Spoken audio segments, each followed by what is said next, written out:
हर हर महादेव। जय श्री कृष्णा। जय श्री गणेश। तो आप लोग जैसा कि देख रहे होंगे, बिहार में जो भी चर्चित मामला है, जो कि अब बिहार के लिए नहीं बल्कि पूरे भारत के लिए बन गया है, न्याय जांच ये वो पढ़ना ढकना काका चीज न जाने हो रहा है। और इसका रिजल्ट भी क्या आएगा, जो हम भी जान रहे हैं, मेरे साथ साथ लगभग बिहार की आधी आबादी जान रहा होगा कि बिहार में क्या होगा न्यायिक जांच के बाद। न्यायिक जांच का मतलब हुआ कि मामले को टालना, लोगों को झूठी संतावना देना कि जांच पड़ताल हो रहा है, परिणाम जल्दी आएगा। लेकिन इसका क्या होगा वो सबको पता है। खेल कहानी बन रहा होगा, खेल चल रहा है। यही आरोपी उनको करार दे दिया जाएगा भरत तिवारी को।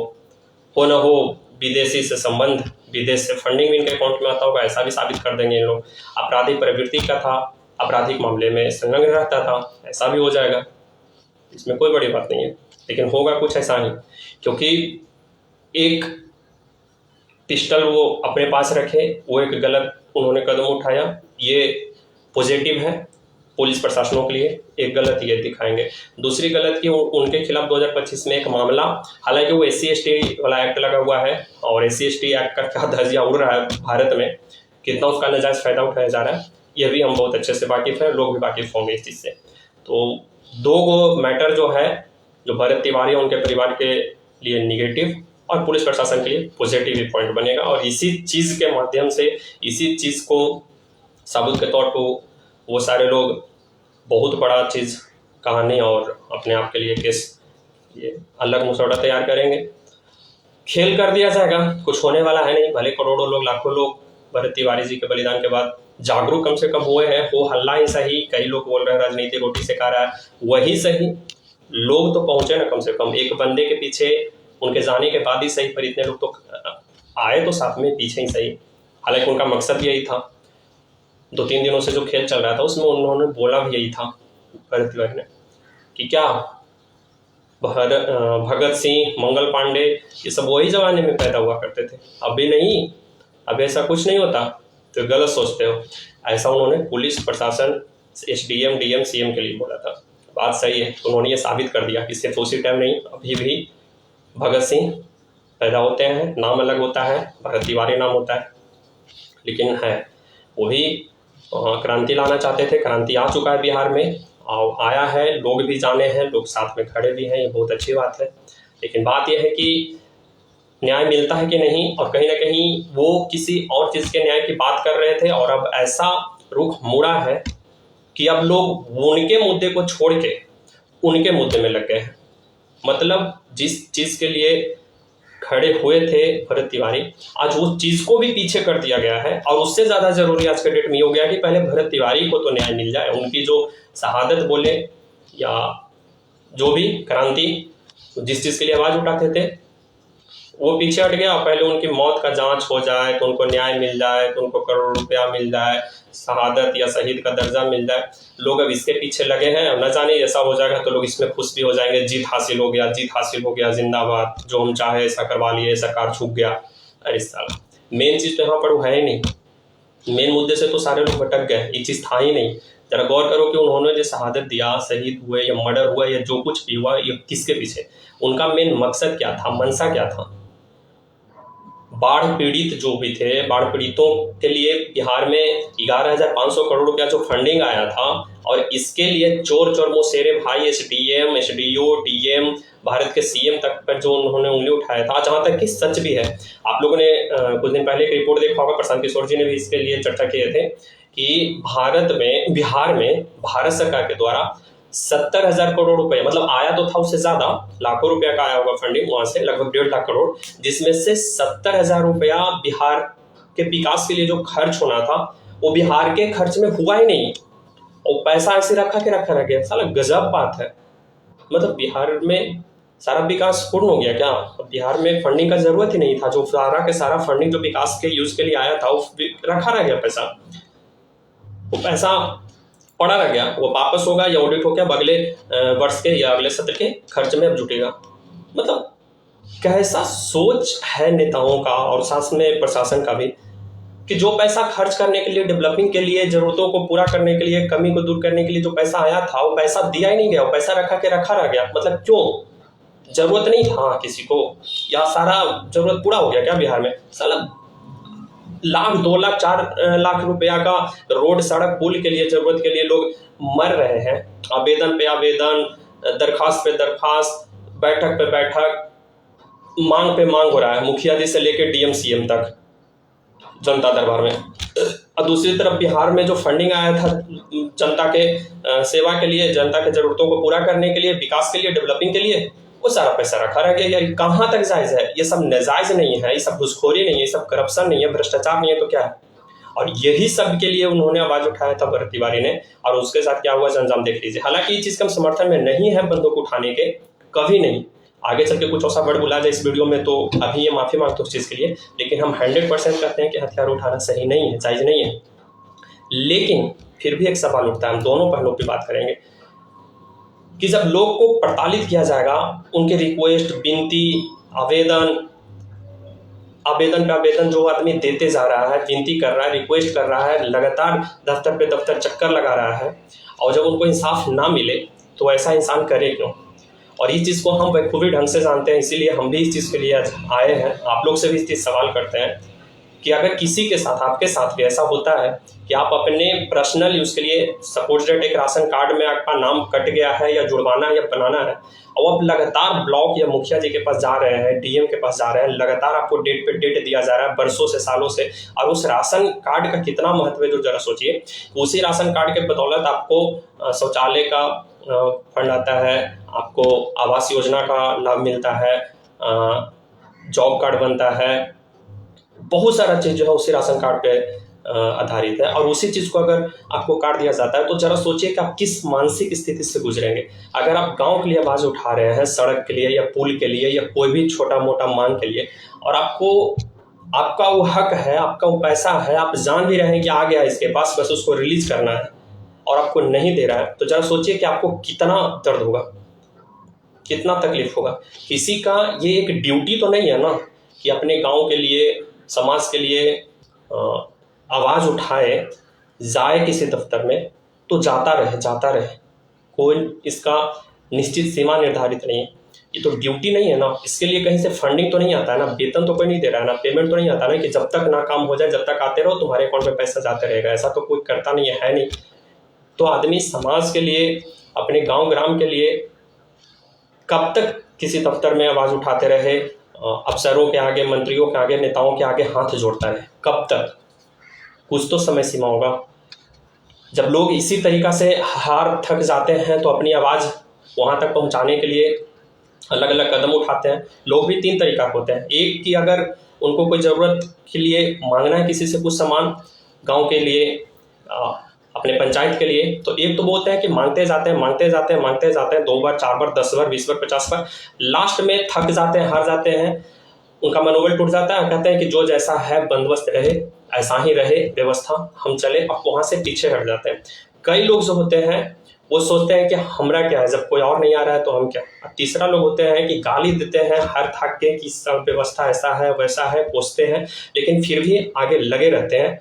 लास्ट में हर के थक के ये कदम उठाते हैं जो भरत तिवारी ने उठाया। हालांकि वो चीज़ गलत है, उनका एक हथियार उठाना सारे चीज़ पे आज पानी फिर दिया। अंजाम क्या होता है हथियार उठाने के बाद आप देख रहे होंगे। एक बंदा अगर हथियार उठाता है तो भरत तिवारी जैसा अंजाम होता है। अगर राज हथियार उठाता है, जैसा कि बिहार में जंगल राज में हुआ करता था लालू यादव के राज में, तो पूरा राज किस स्थिति में गया आज तक जूझ रहे हैं लोग।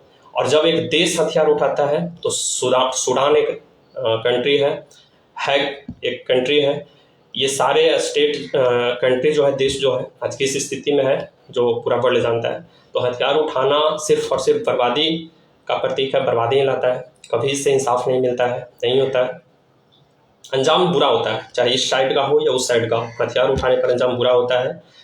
लेकिन फिर भी दूसरा पहलू इसका ये है कि हथियार उठाए बगैर आज़ादी नहीं मिला, अधिकार नहीं मिला, हक नहीं मिला। इसका जीता जागता सबूत यह है कि जब हमारा देश गुलाम था तो मंगल पांडे या भगत सिंह, चंद्रशेखर आज़ाद, सुभाष चंद्र बोस, इन्होंने भी हथियार उठाया था। असेंबली में भगत सिंह ने बम फेंका था और यही चीज़ बोला था कि सोए हुए अंग्रेज़ों को कान तक आवाज़ पहुंचाने के लिए यही एक जरिया है। और ये कह के असेंबली में बम फेंक दिए थे। और वो सच ऐसा इंजाम हुआ था कि क्रांति भी आया था, लोग उनके समर्थन में भी खड़े हुए थे। हालांकि उनका भी अंजाम यही हुआ था कि फांसी दे दिया गया था, लेकिन बहुत लोग जागरूक हुए थे, क्रांति आ गया था देश में, आज़ादी मिला भी, आवाज़ भी पहुंचा अंग्रेजों तक।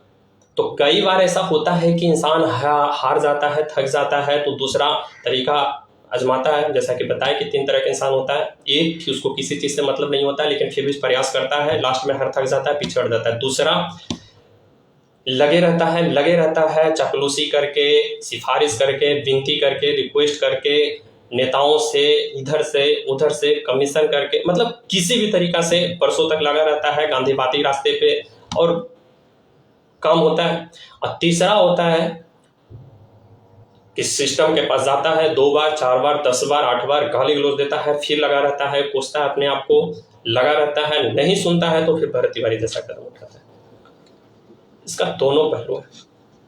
लोग हार के, थक के इस व्यवस्था से ही ऐसा कदम उठाता है। और ये कदम जब उठाए थे भरत तिवारी जी ने भी, तो यही चीज़ कहा था कि भगत सिंह सिर्फ उसी ज़माने में पैदा नहीं लेते।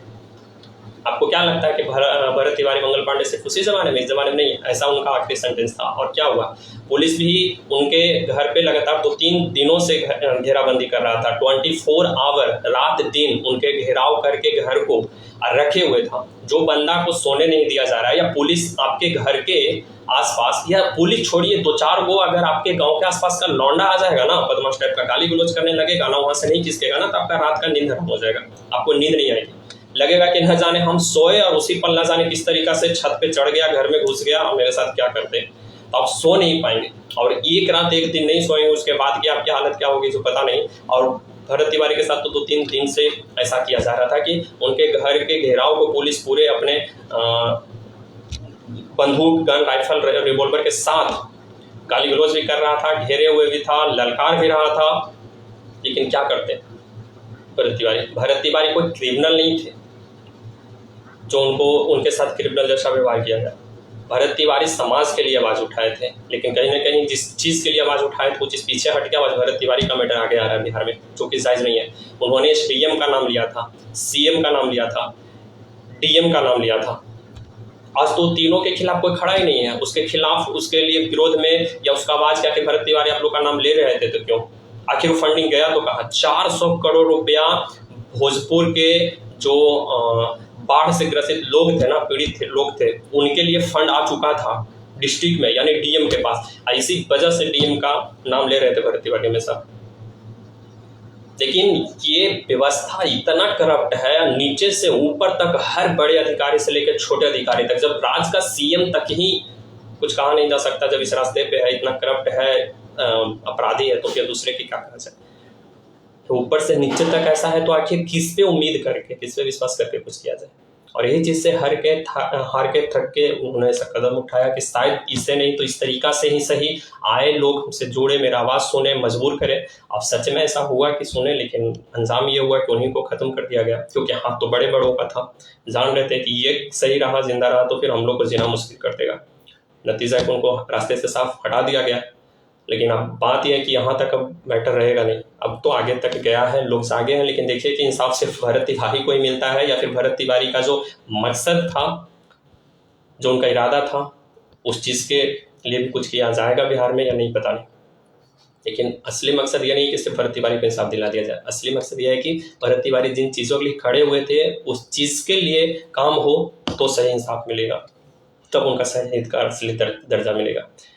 क्योंकि भगत सिंह को फांसी मिल गया, आप लोग भगत सिंह के लिए खड़े हो जाते हैं कि इनको फांसी ना दो, फांसी ना दो। फांसी क्यों दिया? आप कोर्ट कचहरी में आग लगाते, पुलिस स्टेशन में आग लगा दिए जाते, तो इंसाफ नहीं था। इंसाफ तब हुआ जब देश को आज़ादी मिला, क्योंकि उनके शहादत के पीछे मकसद यही था। तो यहाँ भी मकसद ये है। SDM, थाना अध्यक्ष, थाना प्रभारी जो है, जो पहले जो था सिर्फ प्रशासन के लोग था, मतलब SDM, DM, CM। अब जो है SDM, DM, CM के साथ साथ थाना के SHO जो भी है, उनके थाना के शाहपुर थाना है, वहाँ का SHO, वहाँ DSP जो भी SDPO है, और एसपी श्रीराज, ये सबके सब उनके साथ साथ अब संलग्न है। यानी कि अब प्रशासन के साथ साथ पुलिस भी हस्तक्षेप किया है, पुलिस भी इनके साजिश हत्या जो था करने में ये सबका हाथ है, ये सब भी जाना चाहिए। और ये चीज सिर्फ नीचे के प्यादों तक रह जाएगा तो मैटर नहीं सुलझेगा, क्योंकि आदेश ऊपर से आया है, जानकारी सीएम और डीजीपी को भी था, और डीजीपी के जानकारी और आदेश से ही ये मर्डर हुआ है। तो अंजाम सिर्फ यहाँ इनको भुगतने से कुछ नहीं होगा, वहां तक आवाज जाना चाहिए और वहां तक अंजाम भुगतना होगा उन लोगों को भी, तब मैटर सुलझेगा। डीजीपी बिहार के विनय कुमार है, और सीएम तो कौन है जो कहने का बात ही नहीं है, नाम लेना भी गुनाह समझते हैं उसे लोगों। तो वहां भी असर होना चाहिए ऊपरी पद पे, क्योंकि जब बड़ा बड़ा अमाउंट होता है ना तो बांट के खाने में चोर चोर मुँह भाई ऊपर से नीचे तक ये सबके सब होते हैं। इन लोगों को डर था, इनसे आवाज उठा रहा है लौंडा, लाख आदमी 1000 आदमी सब देख रहा है, धीरे धीरे कहीं ना बढ़ गया, वीडियो वायरल हो गया तो हम सबका लग पड़ेगा, सत्ता गिरेगा, जो भी हो उनका अंजाम, इसी चीज के डर के वजह से इनके साथ ये अंजाम हुआ। अब हम यही कहेंगे कि इनके साथ इंसाफ तभी होगा जब एसडीएम, डीएम, सीएम और साथ साथ एसडीपीओ, एसएचओ और एसपी सबके साथ साथ डीजीपी तक ये सब मामला जाएगा, खत्म होगा, इस सबको भी हटाया जाएगा, बर्खास्त किया जाएगा तब। लेकिन होता क्या है कि इन लोगों को सस्पेंड कर दिया जाता है, रियल में सस्पेंड होते भी हैं कि नहीं जो पता नहीं, शायद अनाउंस ही सिर्फ कर दिया जाता है कि सस्पेंड है, जबकि पेमेंट आता रहता है। कई बार ऐसा होता है कि उन लोगों को सस्पेंड कर दिया जाता है, कुछ दिन बाद देखते हैं कि उससे भी बड़े पद पे या उससे हटके कोई पद पे उनको रखा जा रहा है। ऐसा ही तो होता है, उनको देखे हैं बहुत सारा। बिहार का डीजीपी भी जो थे बहुत पहले उनके साथ में ऐसा ही हुआ था, एसके करके थे, एसके सिंघल या कुछ, बिहार पुलिस का भ्रष्टाचार में उनका नाम आया तो देखे कि उनको सस्पेंड कर दिया गया है, डीजीपी पद से हटा दिया गया। और लास्ट में देख रहे हैं कि जो CSBC वेबसाइट जो है, जो परीक्षा लेता है बिहार पुलिस चयन का, उस चयन परिषद का अध्यक्ष बन के बैठे हैं। तो बिहार में तो ऐसा ही होता है, लोग भी जाना कि सस्पेंड हो गया, हटा दिया गया, वाह बहुत बढ़िया, हम लोग को इंसाफ मिल गया, खुशी की बात है, न्याय हो गया। लेकिन ये सिर्फ अनाउंस तक होता है, मीडिया तक, अंदर अंदर का खेल कुछ और होता है, उनको कोई और पद दे दिया जाता है। तो ये चीज नहीं होना चाहिए। और लोग जब थक जाए, हार जाए, तो हर थक के ऐसा कदम उठाता है, उठाना नहीं चाहिए लेकिन क्या कहें उठाता है। और इस चीज को हम बहुत बढ़िया से समझते हैं, क्योंकि हम भी कहीं ना कहीं जो आज भरत तिवारी तो थोड़ा सा गलत कदम भी उठा लिए बंदूक उठाकर, हालांकि कहाँ तक गलत है कहाँ तक सही नहीं मानते, 50% ही गलत होगा, क्योंकि कोई भी चीज पूर्णतः ना सही होता है ना गलत। लेकिन आज उनके साथ ऐसा कर दिया गया, इसमें कहीं ना कहीं साजिश है। उठाना नहीं चाहिए बंदूक, लेकिन हम प्रश्न ये करते हैं कि आखिर जब लोगों से लगातार मन्नतें किया जाए, विनती किया जाए, आवेदन पे आवेदन, दरखास्त पे दरखास्त दिया जाए, जनता दरबार में लोग जा के परेशान हो जाए, अपना हक का, अपना अधिकार का चीज मांग के, तो फिर आखिर में करे क्या? क्योंकि समय सीमा तो निर्धारित है नहीं कि कम से कम आपको 10 बार या 20 बार या 50 बार या कम से कम 6 महीने या 1 साल या 5 साल तक आना होगा हमारे पास, तब जाके आपकी सुनवाई होगी, आपका जो भी जरूरत है वो दिया जाएगा। ऐसा तो कुछ है नहीं। तो आखिर कब तक आदमी ऐसे करते रहे? और जब नहीं सुनेगा तो कोई तो आदमी दूसरा कदम उठाएगा ना, वही दूसरा कदम में से भरत तिवारी उठाए। और हम इस चीज को इसलिए जानते हैं ना, क्योंकि हम भी अपने गांव के सड़क के लिए और पुल के लिए मांग 2019 से लेके 2026 तक लगातार करते जा रहे हैं। किसी को अगर प्रूफ चाहिए तो हमसे मांग लीजिएगा।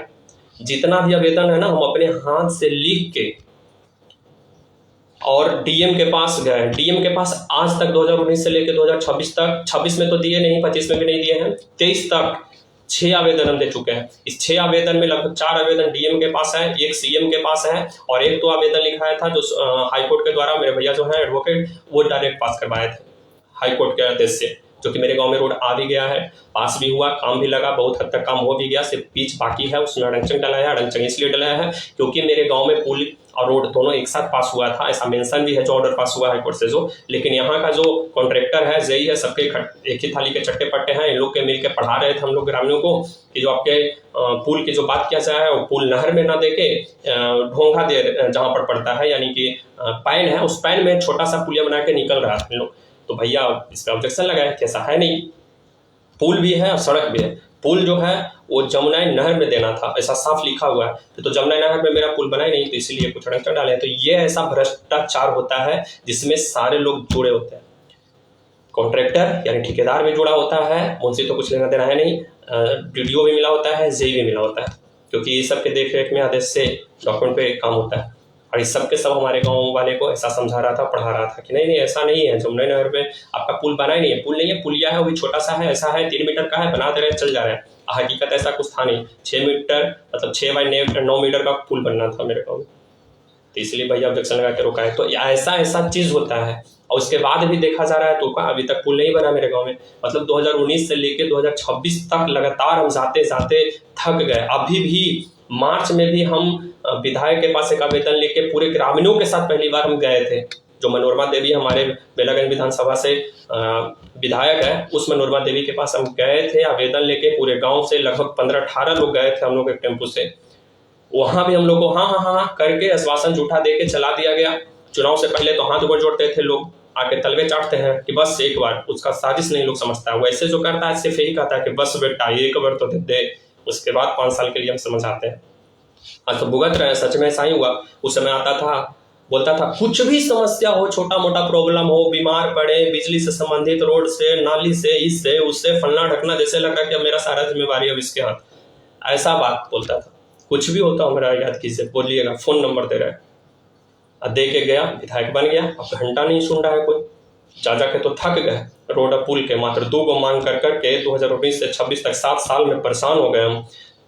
वीडियो प्रतिलिपि में वीडियो का भी नाम मेंशन है, जो हम आवेदन लिखते थे, डीएम के पास आवेदन लिखते हैं, सीएम के पास तक आवेदन लिखे। लेकिन एक छोटा सा गांव में हमारा 1500 फीट का रोड नहीं इन लोग से बना, पीसीसी या जो भी है। कई करोड़, कई हजार करोड़ का फंडिंग था भाई, कि नहीं हो रहा था। तो लोग जब हार जाए, थक जाए, तो आखिर कौन सा कदम उठाए, खुद बताइए। मेरे गांव में आज भी पुल नहीं है। पुल नहीं होने की वजह से पता क्या है, जब साल भर में 3 महीना जब बरसात रहता है तो 3 महीने तक हम लोग आवागमन बिल्कुल ठप हो जाता है, नहीं कर सकते। वाहन से नहीं, 4 व्हीलर ट्रैक्टर आना जाना नहीं मना होता, बल्कि हम साइकिल मोटरसाइकिल से भी नहीं जा सकते। यहाँ तक कि चप्पल पहन के भी नहीं चल सकते हैं। चप्पल हाथ में लेके पैर का जो फुल पैंट या ट्राउजर जो भी होता है उसको मोड़ के नहर तक जाना पड़ता है, रोड तक। और रोड पे जाके नहर में पैर धो के फिर से बढ़िया से चप्पल जूता पहन के तब जाते हैं हम लोग गाड़ी चढ़ते हैं या चलते हैं किसी तरीका से। साइकिल गाड़ी का ये हालत हो जाता है ना कि मुश्किल से 20-25 डेग चल जाता है ना उस पर, तो पूरा मिट्टी उसके मिडीगार्ड में घुस जाता है, चक्का घूमने नहीं लगता है, चक्का जाम हो जाता है, घूम नहीं पाता चक्का। तो ये हालत होता है, ऐसे रोड में हम लोग रहते हैं। इसका मांग कर करके थक गए, डीएम से लेके वीडियो तक, सीएम तक पहुंचाया बात। उस समय नीतीश कुमार सीएम थे, लेकिन क्या कितने वर्ष तक तो हम लोग जूझते रहे, आज तक नहीं हुआ। लास्ट में विधायक के पास भी गए कि भाई आप लोग आए थे, सोचे कि शायद 40 साल से जो हम लोग जूझ रहे थे उससे अब बदलाव हुआ है, तो शायद कुछ इसमें बदलाव होगा, नया नया विधायक बने हैं, इनका चाल चलन देखा जाए, शायद इसमें कुछ भिन्नता होगा पहले वाले से। लेकिन ऐसा तो कुछ नहीं देखने के लिए मिला। अब खुद बताइए कि जो लोग हम अपने हाथ से, टोटल आवेदन मेरा हाथ से लिखा हुआ है, खैर आखिरी वाला आवेदन जो है मेरे पास प्रिंटर था, तो हम टाइप करके उस आवेदन को कंप्यूटर से और प्रिंट करके दिए थे। नहीं तो अब तक के टोटल आवेदन तो ये भी तो हाथ से ही टाइप किया हुआ था ना। टोटल आवेदन मेरे हाथ से लिख के एक एक घर में, जिस तरीका से चंदा मांगने के लिए लोग जाते हैं ना, बिजली मांगने के लिए, जिस तरीका से नेता वोट भी नहीं मांगता हुआ सही से ना, उससे ज्यादा तरीके से हम लोग एक एक घर में जाके एक एक बंदे से साइन आउट, अंगूठा लगवा के हम 6 बार, 7 साल में 6 बार अपने हाथ से घर घर जाके गांव से एक आदमी का अंगूठा लगवाते हैं, सिग्नेचर कराते हैं आवेदन पे, और वो आवेदन ले जाके हम अपने पैसों से, अपने खर्चों से, अपना समय देके डीएम के पास हम आवेदन दिए हैं जाके। लेकिन आज तक हुआ क्या? कुछ नहीं। कहाँ बना मेरे गांव में रोड, कहाँ बना पुल? 6-7 साल से आवेदन दे रहे हैं ना, कोई प्रूफ दे दे कि हाँ आपको 6 साल पहले बना था ये पुल, या 2 साल 3 साल पहले बना ये पुल। आज तक मेरा गाँव जब से अस्तित्व में है, जब से लेकर आज तक कोई भी चीज़ नहीं बना। तो लोग जब थक जाए, हार जाए, तो क्या करें? मेरा वही सिर्फ मांगना, एक मकसद नहीं है ना लाइफ का, अपना जीवन होता है, गृहस्थ जीवन है, स्टूडेंट लाइफ है, पढ़ना लिखना, कोचिंग क्लास, माता पिता जी का अलग दबाव रहता है, या सपना रहता है कि कुछ कर ले, कुछ बन ले। अभी तक इतने दिन से तैयारी कर रहा है, बन नहीं रहा है, पढ़ नहीं रहा है, कब तक बने? तो हर चीज़ देखना पड़ता है। गृहस्थ जीवन में उनका बाल बच्चा, कमाई, घर द्वार, बीमारी, सब कुछ देखना होता है। तो लोग कब तक इनका चक्कर लगाते रहे? हार के थक के लोग कोई दूसरा कदम उठाते हैं, या फिर कई लोग छोड़ देते हैं, छोड़ के चले जाते हैं। ये जो थे भरत तिवारी, हार के थक के पीछे हटने वालों में से नहीं थे। नतीजा ये हुआ। इसमें भी देखो कि बिहार में भी एक चीज़ देखा जाता है कि लोग किसी और के लिए अगर आवाज़ उठाते हैं तो या तो अंजाम भरत तिवारी जैसा होता है, या फिर लोग बोलेंगे कि ये सब रोटी सेक रहा है तो अपना फील्ड तैयार कर रहा है, तैयारी हो रहा है नेता बनने का। आजकल तो ये नेता बन रहा है, गजब सा चीज़ है। अब अगर कोई नेता के खिलाफ कुछ बोलो, अगर कांग्रेस पे सवाल उठाओ तो बीजेपी वाला देशभक्त है या अंधाभक्त है, और अगर बीजेपी के खिलाफ उठाओ तो फिर तो देशद्रोही हो जाता है आदमी। समझ में नहीं आता। अगर कोई भी चीज़ आदमी आवाज़ उठाए या कुछ बोलने का प्रयास करे, कुछ समझाने का प्रयास किए, तो हो जाता है कि नेता बन रहा है बिहार में। हमें भी कई बार लोग इस तरीक़ा से समझे हैं, बोलते हैं, जबकि हम अपने गांव के रोड और पुल के मांग के सिवा आज तक जीवन में कुछ नहीं किए। इसमें भी हम कहाँ नेताई कर रहे हैं भाई। हम किसी पार्टी से नहीं, आज भी हम कहते हैं कि मेरा किसी पार्टी से, भारत के किसी भी राजनीतिक पार्टी से कोई लेना देना नहीं है, कोई मतलब नहीं है, किसी के अंदर हम नहीं है, अन्य कोई मेरा है। अपने ज़रूरत, अपने गांव के ज़रूरत के लिए, मेरे गांव में बस 2 कास्ट है, पंडित में हम लोग हैं, 2 घर बस एनी टाइम रह रहे हैं प्रेजेंट में वहाँ, बस 3 घर। अब बाकी सब पासवान लोग हैं, यानी एससी जाति से, वो सारे लोग रह रहे हैं। लेकिन आज तक न मेरे गांव में रोड पुल बन पाया इतने वर्षों में, न मुखिया के फंड से, न वार्ड सदस्य के फंड से, न जिला परिषद के फंड से।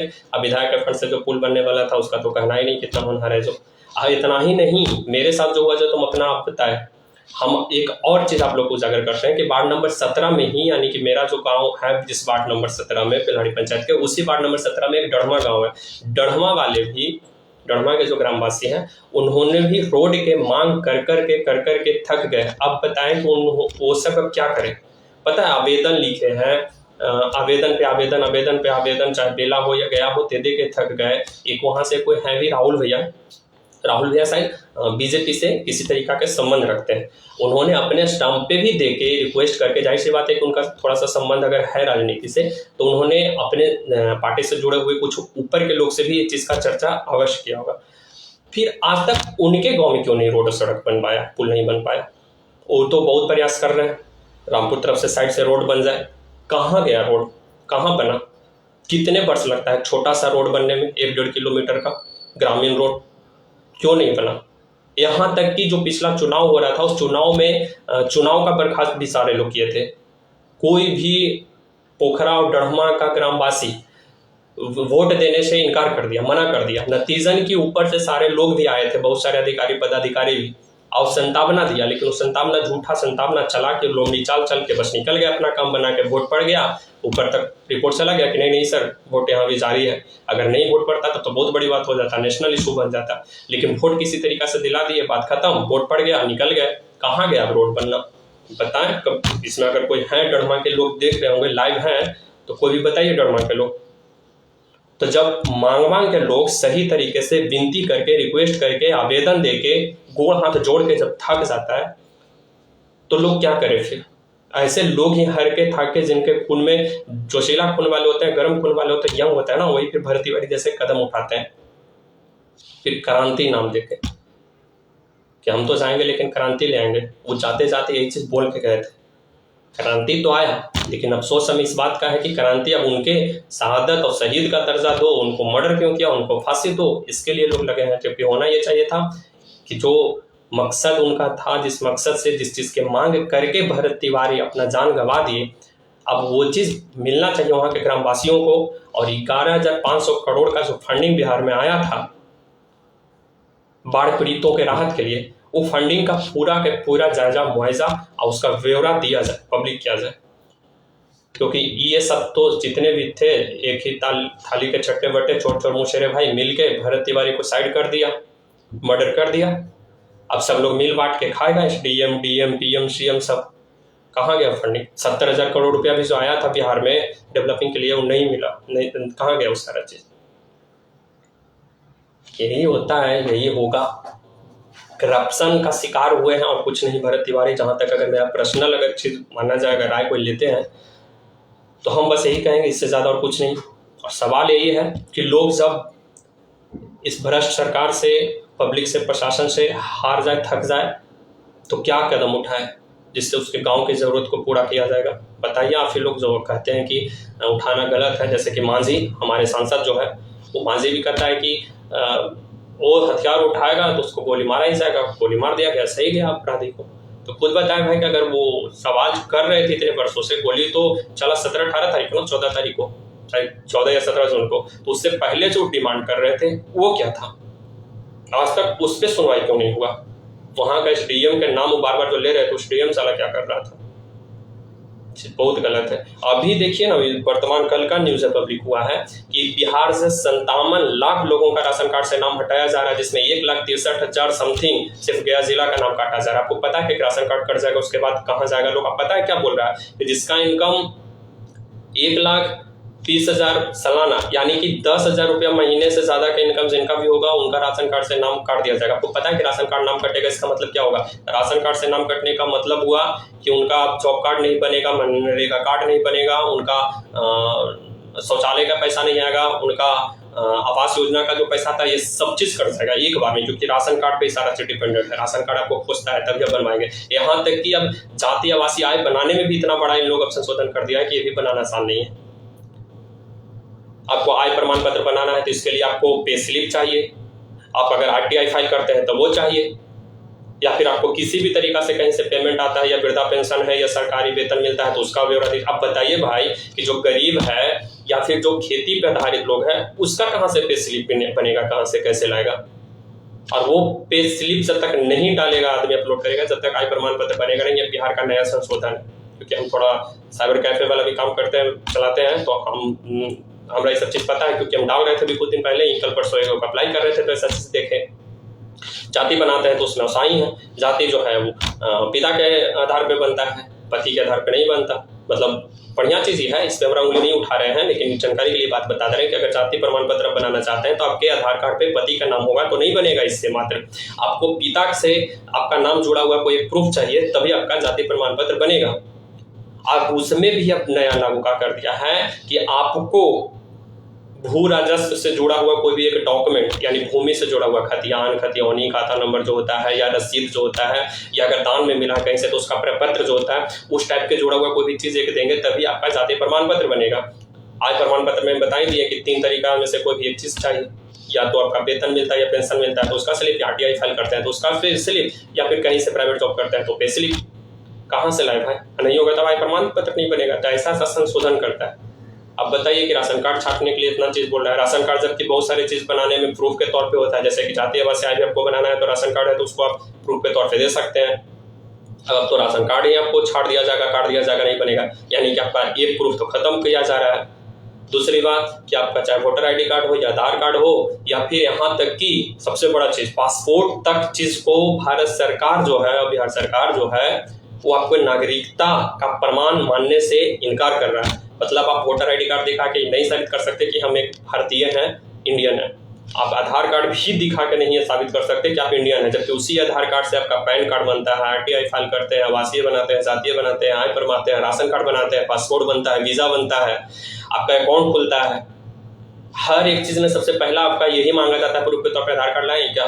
और उस चीज को, आधार कार्ड को भारत सरकार हर एक चीज से लिंक कर दिया, जोड़ दिया। इतना संशोधन, इतना बड़ा सर्व है, और लास्ट में कह रहा है कि ये आपका नागरिकता का पहचान नहीं है। तो साले किया क्यों, बनवाया क्यों? जब नागरिकता का पहचान नहीं है तो फिर है किस चीज का पहचान भाई?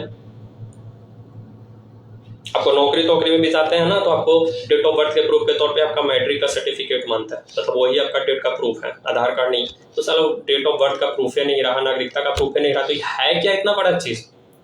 इतना इसके लिए तामझाम क्यों? गजब सच्ची से।